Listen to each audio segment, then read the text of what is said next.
Live cinema audio వేడుకలో త్రివిక్రమ్ సుకుమార్లని ఒకే stage మీద చూడడానికి తెలుగు సినిమా అభిమానులకు రెండు కళ్ళు సరిపోలేదు.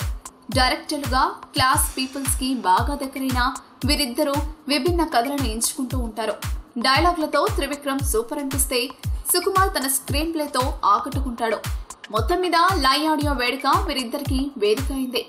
అయితే ఈ ఆడియో ఫంక్షన్ లో మాట్లాడిన త్రివిక్రమ్ కొంతమంది డైరెక్టర్లు సినిమాని సెట్స్ మీద డైరెక్ట్ చూస్తారు, కొంతమంది ఎడిటింగ్ రూమ్ లో ఇదిలా ఉంటే బాగుండేది కదా అంటున్నారు. నేను మాత్రం సినిమా పూర్తయి థియేటర్లలోకి వచ్చిన తర్వాత దాన్ని చూసుకుని ఇదేంటి ఇలా తీశాను అనుకుంటాను అని చెప్పుకొచ్చారు త్రివిక్రమ్. కాలేజా పక్కన పెడితే డిజాస్టర్ లో అయిన త్రివిక్రమ్ సినిమా ఒక్కటి కూడా లేదు. మరి ఎందుకు తనని తాను అలా చెప్పుకున్నారో త్రివిక్రమ్ అర్థం కావడం లేదు. పవన్ కళ్యాణ్ తో తీస్తున్న సినిమా విషయంలో క్లారిటీ లేక అలా అన్నారా అంటూ పవన్ ఫ్యాన్స్ కంగారు పడుతున్నారు. 2 months లో హైదరాబాద్ షిఫ్ట్ అవుదాం అనుకుంటున్నాం. మనం ఇంకా రెగ్యులర్ గా టచ్ లో ఉండొచ్చు. షూర్ అఖిల్. 3 BHK ఫ్లాట్ ఒకటి బుక్ చేశాను. ఓ ఎక్కడ? శంకర్పల్లి దగ్గర. శంకర్పల్లి అంత దూరం ఎందుకు? అక్కడంటే 2K రెంట్ తక్కువ.